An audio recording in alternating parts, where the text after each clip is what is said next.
भाजपाचे माजी नगरसेवक विजय जाधव यांच्या पत्नीकडे वाईट नजरेने बघितल्याचा आरोप करत दोन गटात झालेल्या बाचाबाचीचं रूपांतर थेट हाणामारीत झाल्याने भाजपाच्या दोन गटांच्या पदाधिकाऱ्यांनी एकमेकांविरोधात आझादनगर पोलीस स्टेशन येथे फिर्याद दिल्याने दोन्ही गटांवर परस्पर विरोधी गुन्हे दाखल झाले आहे। या घटनेचा अधिक तपास आझादनगर पोलीस करत आहे। भाजपाचे माजी नगरसेवक विजय जाधव यांनी दिलेल्या फिर्यादीनुसार त्यांची पत्नी छतावर कपडे वाळत घालण्यासाठी गेली असता योगेश बडगुजर यांनी वाईट नजरेने बघितल्याचा आरोप विजय जाधव यांनी केला आहे। तर विजय जाधव यांचा आरोप भाजपाच्या माजी महिला व बालकल्याण सभापती स्नेहल जाधव यांनी फेटाळून लावत कुटुंबासह परिसरातील सर्वच महिलांना सप्तशृंगी गड येथे दर्शनासाठी घेऊन गेलो होतो। मात्र विजय जाधव यांच्या पत्नीला देवीच्या दर्शनाला घेऊन न गेल्याचा राग मनात धरून विजय जाधवसह त्याची पत्नीने मुद्दाम भांडणाची कुरापत काढली असा आरोप स्नेहल जाधव यांनी केला आहे। या प्रकारावरून दोन्ही गटात चांगलीच हाणामारी झाली होती। तसेच प्रभागातील माजी नगरसेवक देवेंद्र सोनार यांच्यावर देखील गंभीर आरोप माजी नगरसेवक विजय जाधव यांनी केले आहे। तर विजय जाधव यांनी देवेंद्र सोनार यांच्यावर लावलेले आरोप स्नेहल जाधव यांनी खोडून काढले आहे। यात भाजपाचे माजी नगरसेवक विजय जाधव यांच्या फिर्यादीनुसार भाजपाचे माजी महापौर चंद्रकांत सोनार, माजी नगरसेवक देवेंद्र सोनार, बबलू बडगुजर, दिनेश बडगुजर, तेजस बडगुजर, मनोज जाधव, योगेश बडगुजर, मनोज बडगुजर यांच्या विरोधात तर सुरेखा योगेश बडगुजर यांच्या फिर्यादीवरून भाजपाचे माजी नगरसेवक विजय जाधव, प्रवीण जाधव, निलेश जाधव, टिंक्या बडगुजर, गोविंदा माळी, ललिता जाधव, तुलसाबाई जाधव यांच्या विरोधात आझादनगर पोलीस स्टेशन येथे गुन्हा दाखल करण्यात आला आहे। दोन्ही गटांनी एकमेकांविरोधात परस्पर विरोधी गुन्हे दाखल केले आहे। या घटनेचा अधिक तपास आझादनगर पोलीस करत आहे।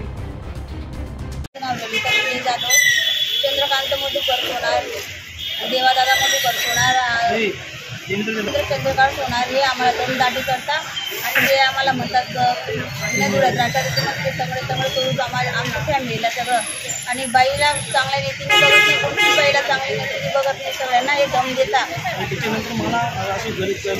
गांगण मॅसेज वगैरे करताना जाणतात ते फोन लावून बोलतात तुझ्या बाईला माया आणि योगेश बडगुजर हा वाईट नजरेने माझ्याकडे बघत होता। काल दुपारी झाली तो म्हणजे मला तर खाली गेल्यानंतर त्यांनी दखल केली आणि परत ते संध्याकाळी आम्ही मिटवून कंपनी केली आणि आलो तर त्यांनी मिटवणं केलं आणि मिटवणं झालं तर लगेच 9 वाजता ते प्लॅन करून उभेच होते चिंचेच्या झाडाखाली। लगे माझ्या नवऱ्याला सगळ्यांनी घेऊन मारलं, 10-12 जणांनी सगळ्यांनी मारहाण केली। त्यांनी कारणीभूत सगळे चंद्रकांत मधुकर सोनार आणि देवादादा आहे हे त्यांना साथ पाठिंबा एक देणारे हे 8-9 जणांना काहीतरी तुम्ही बंदोबस्त करा, यांना मोका लावा नाही तर झुंड काढा यांची गुन्ह्यात त्यांच्या असं पहिले खूप बायांना छेडछाड धंदे करताय। हे बडगुजर फॅमिली पुरी 14वी गलीला परेशान करताय, दगडफेक भांडफेक करताय सगळ्यांना मेडिकलवर त्याच्यावर सगळे गल्लीला कोणाची चौकशी करा। माझी खूप विनंती आहे तिथे पूर्ण जुने परेशान करताय हे सगळे आम्ही उपोषणला बघू। पूर्ण महिलाला हे त्रास देत आहे, आज आम्हाला देत आहे तर पूर्ण जुने धुळ्याच्या महिलाला त्रास देते। त्या दिवशी आम्ही आमच्या प्रभागातील महिलांना देवदर्शनासाठी आपल्या सप्तशृंगी देवीच्या गडावर घेऊन गेलेलो होतो। तर आम्ही गडावर गेलेले असताना माझे काका घरी होते योगेश बडगुजर। तर विषय असा झाला की काहीतरी क्षुल्लक कारणावरून विजय जाधव यांची पत्नी ललिता जाधव यांनी माझ्या काकांवर खोटा आरोप केला की तू माझ्याकडे बघत होता, माझ्याकडे बघून हसत होता, असा तिने काहीतरी विचित्र आरोप केला। त्यानंतर ते आरोप झाल्यानंतर तिचा जो मुलगा आहे निलेश जाधव तो आला आणि तावातावाने माझ्या काकांना मारू लागला, लाथाबुक्क्यांनी त्यांना मारहाण केली। आता तो वयाने लहान असल्यावर माझ्या काकांनी काही त्याला मारहाण केली नाही। तो विषय झाला आणि संध्याकाळी पुन्हा त्यांनी भांडणाला सुरुवात केली आणि या भांडणामध्ये आमचा फारसा काही संबंध नव्हता तरी सुद्धा ते आम्हाला शिवीगाळ करत होते, अभद्र शब्द आमच्या घरातील महिलांसाठी ते वापरत होते।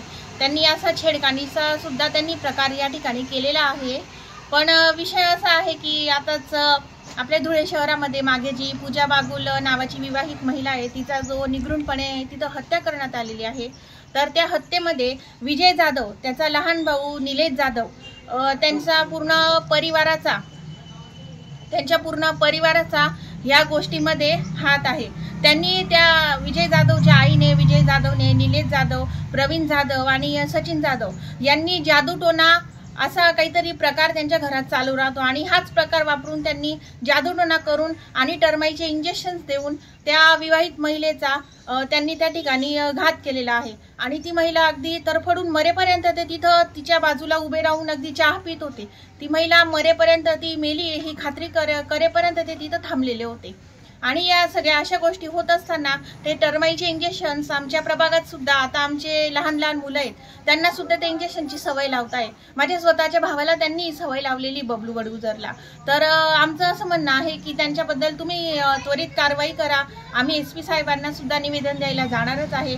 आणि अजून एक गोष्ट की त्यांनी या सगळ्या भांडणामध्ये आमच्या प्रभागातील ज्येष्ठ नगरसेवक आम्ही ज्यांना मानतो असे आमचे सन्माननीय चंद्रकांत बापू सोनार आणि माझ्या मोठ्या भावाप्रमाणे मी ज्याला मानते देवादादा सोनार यांचं सुद्धा नाव ते बदनाम करताय. तसं पाहिलं तर यांचा दोघांचा आमच्या या भांडणाशी कुठलाही संबंध नाहीये दूरपर्यंत, तरी सुद्धा ते आता यांचं नाव मध्ये घालताय. तरी मी SP साहेबांना आणि सगळ्यांना विनंती करते की या केसचा पूर्ण पाठपुरावा करावा आणि पूर्ण या केसची छाननी करावी. आणि एवढंच माझं म्हणणं आहे की आम्हाला सुद्धा न्याय मिळायला पाहिजे.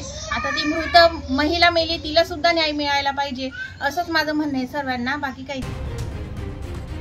प्रतिनिधी सुनील निकम, माझा महाराष्ट्र न्यूज, धुळे.